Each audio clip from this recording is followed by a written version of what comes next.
Salah satu catatannya itu adalah bentuk-bentuk dugaan kecurangan di mana terdapat berbagai masyarakat Indonesia kita di luar negeri yang contohnya aja yang paling nyata, mereka telah menerima surat-surat suara yang telah dicoblos terlebih dahulu. Jauh-jauh dari Amerika Serikat, Asosiasi Pengacara Amerika Indonesia datang menghadap ke Mahkamah Konstitusi, mengantarkan pendapat dan pandangan mereka terkait hasil kajian maraknya dugaan kecurangan pemilu yang masif dan terstruktur di luar negeri. Kedatangan Asosiasi Pengacara Indonesia di luar negeri ini bukan hanya sekedar memberikan masukan dan pendapat kepada Hakim MK dalam memutuskan perkara, tapi juga sekaligus mematahkan klaim tim kuasa Paslon 02 yang berpendapat bahwa kemenangan kubu Paslon 02 di luar negeri murni karena masyarakat Indonesia di luar negeri adalah masyarakat dengan kehidupan yang mapan dan berpendidikan. Di luar negeri, orang berpendidikan tidak ada batas, mayoritas luar negeri menang semua. Hampir semua mayoritas tempat TPS di luar negeri tidak ada bansos, tapi 02 menang. Hampir semua, ada beberapa kota tapi hampir semua 02 menang di luar negeri. Orang berpendidikan, orang mampu Indonesia, tapi 02 menang di hampir semua, 90% lebih. Ternyata, menurut keterangan perwakilan Asosiasi Pengacara Indonesia Amerika, Bihirawa Jayasidayatra, kemenangan Paslon 02 di luar negeri disinyalir karena maraknya kecurangan.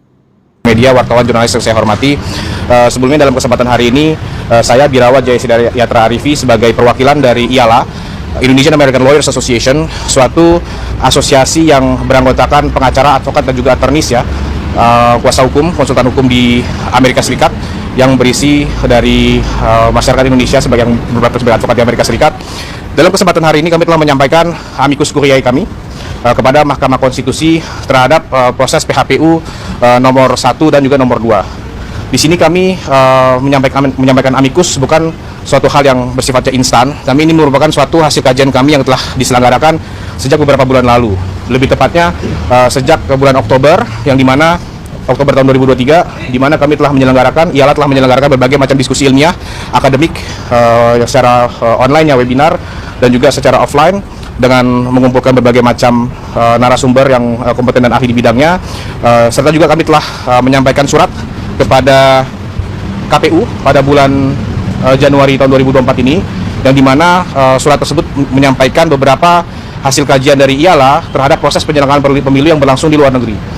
Dan di kesempatan hari ini kita telah menyiapkan dan juga menyampaikan amicus curiae kepada Mahkamah Konstitusi untuk beberapa hal. Pertama, di sini penyampaian amicus curiae dari IALA adalah salah satu bentuk kekhawatiran yang sangat besar, namun juga harapan dari kami diaspora masyarakat di luar negeri, khususnya di Amerika Serikat, atas penyelenggaraan pemilu yang berjurdil serta juga penegakan hukum yang menafaskan kepastian ya dan juga keadilan, khususnya di Mahkamah Konstitusi. Kami di sini telah mencatat ada berbagai dugaan kecurangan ya, yang sifatnya terstruktur, sistematis, dan masif atas penyelenggaraan pemilu di luar negeri, khususnya di Amerika Serikat, yang dimana peristiwa-peristiwa dan juga fakta-fakta di lapangan itu sangat merugikan masyarakat kita di luar negeri, dan itu sangat disayangkan. Berikutnya juga di sini kami menaruh harapan yang sangat besar kepada Mahkamah Konstitusi sebagai pelindung demokrasi dan juga pelindung konstitusi kita, agar Mahkamah Konstitusi selalu mengingat masyarakat selalu berada di belakang MK. Kita siap mendukung dan juga support MK semaksimal mungkin agar MK dapat memutuskan dan menetapkan suatu hasil yang terbaik yang menafaskan keadilan, kemanfaatan, dan juga kepastian hukum.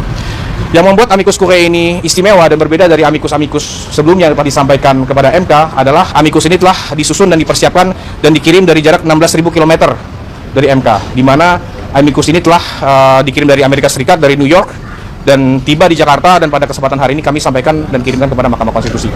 Harapan kami sangat banyak dengan sangat besar, karena kenapa? Proses pemilu ini pastinya akan berdampak besar kepada nasib masyarakat Indonesia. Namun kita juga harus mengingatkan kepada MK bahwa masyarakat ada di belakang MK, dan dengan proses amicus ini kita memberikan bentuk nyata bahwa masyarakat terus mendampingi dan juga mendukung dalam proses PHPU ini. Kurang lebih seperti itu dari IALA. Apakah ada hal yang mau ditanyakan? Mas, kira-kira poin peristiwa apa yang disoroti dari IALA di Pilpres kali ini? Ya, karena di sini memang fokusnya itu adalah diaspora di luar negeri. Di sini kami melihat beberapa fakta-fakta yang jadi dasar kajian kami, khususnya fakta-fakta yang telah dihadapi, dirasakan, dan dialami secara langsung oleh masyarakat Indonesia di luar negeri. Salah satu catatannya itu adalah bentuk-bentuk dugaan kecurangan, di mana terdapat berbagai masyarakat Indonesia kita di luar negeri yang contohnya aja yang paling nyata, mereka telah menerima surat-surat suara yang telah dicoblos terlebih dahulu. di mana itu sudah dilaporkan juga ke Bawaslu, dan itu juga menjadi salah satu catatan penting kami ketika kita menyampaikan surat kepada KPU di bulan Januari kemarin. Jadi tepat sebulan sebelum pemilu berlangsung, kami sudah menyampaikan surat ke KPU atas kajian kami dan juga dugaan-dugaan kecurangan yang telah kami periksa dan kami terima laporan-laporannya di luar negeri. Selain itu juga kami juga sangat-sangat menyayangkan fakta-fakta dan juga peristiwa yang dialami oleh masyarakat Indonesia di luar negeri, yaitu salah satu contohnya ketika surat suara telah diterima sebelum pada jadwal pencoblosan atau jadwal yang telah ditentukan oleh penyelenggara pemilu luar negeri. Ini kan menimbulkan suatu kebingungan yang sangat-sangat masif ya di kalangan masyarakat kita, diaspora Indonesia di luar negeri, sehingga itu dapat mencederai integritas penyelenggaraan pemilu, dan ini merupakan salah satu bentuk kajian yang kita lakukan untuk bisa mengawal proses pemilu dan demokrasi Indonesia. Kurang lebih seperti itu. Ada negara atau kasus yang spesifik jadi sorotan nggak? Pastinya, karena kan di sini kita dari Indonesian American Lawyers Association yang kita kawal secara terus-menerus adalah proses pemilu yang berlangsung di Amerika Serikat. Karena di Amerika Serikat itu berbanyak negara bagian, salah satu negara yang memiliki populasi atau demografi masyarakat Indonesia terbesar ada di Amerika Serikat. Jadi memang kita melihat fakta-fakta dan juga banyak laporan yang datang dari diaspora Indonesia kita di Amerika Serikat. Mas, rekomendasi apa yang diberikan oleh Mendak pada Ya, di sini kita ada beberapa poin, namun saya akan sampaikan pokok-pokoknya. Di sini kita sangat berharap kepada Mahkamah Konstitusi agar dapat memberikan suatu putusan yang adil dan juga bernafaskan kepastian hukum dan juga kemanfaatan. Kita berharap Mahkamah Konstitusi dapat memutuskan serta memeriksa seluruh amicus curiae yang telah dikirimkan oleh berbagai elemen masyarakat, karena di sini adalah bentuk perhatian kami masyarakat Indonesia, khususnya diaspora di luar negeri, yang turut serta mengawal proses pemilu dan demokrasi di sini. Jadi Pak, saya juga yakin sudah banyak sekali amicus-amicus yang disampaikan oleh masyarakat kita, dan di sini kami sangat-sangat berharap MK yang mulia, hakim-hakim konstitusi kita dapat berkenan untuk membaca satu persatu, karena ini merupakan satu bentuk kecintaan kita terhadap demokrasi dan juga terhadap negara Indonesia. Seperti itu kurang lebih ya. Ya, pastinya di sini kan kita mengharapkan keputusan yang seadil-adilnya dari hakim-hakim konstitusi.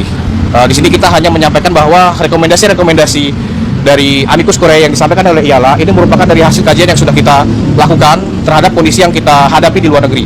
Dan hal-hal tersebut nantinya harus diketahui oleh hakim konstitusi kita yang terhormat dan yang mulia itu, agar putusan yang nanti dapat diberikan dapat mencerminkan keadilan, khususnya bagi pemilih-pemilih yang ada di luar negeri.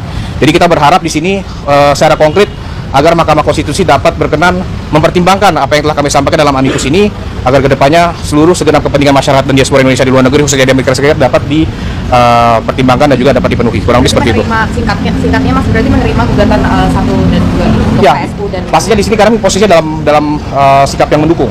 Karena kan amicus ini merupakan salah satu bentuk yang mendukung pihak pemohon dari PHPU nomor 1 dan nomor 2. Ya.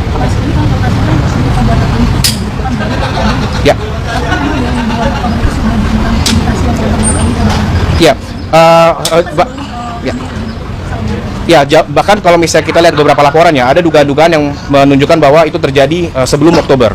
Namun pastinya kan kita harus memverifikasi dan memeriksa apakah laporan-laporan tersebut itu valid dan apakah sudah sesuai dengan fakta yang berlaku di lapangan.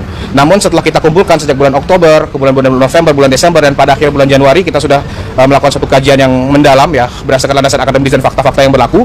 Di situ kami membuat suatu surat kepada KPU yang berisi kecurangan-kecurangan yang kami duga telah terjadi terhadap diaspora di luar negeri.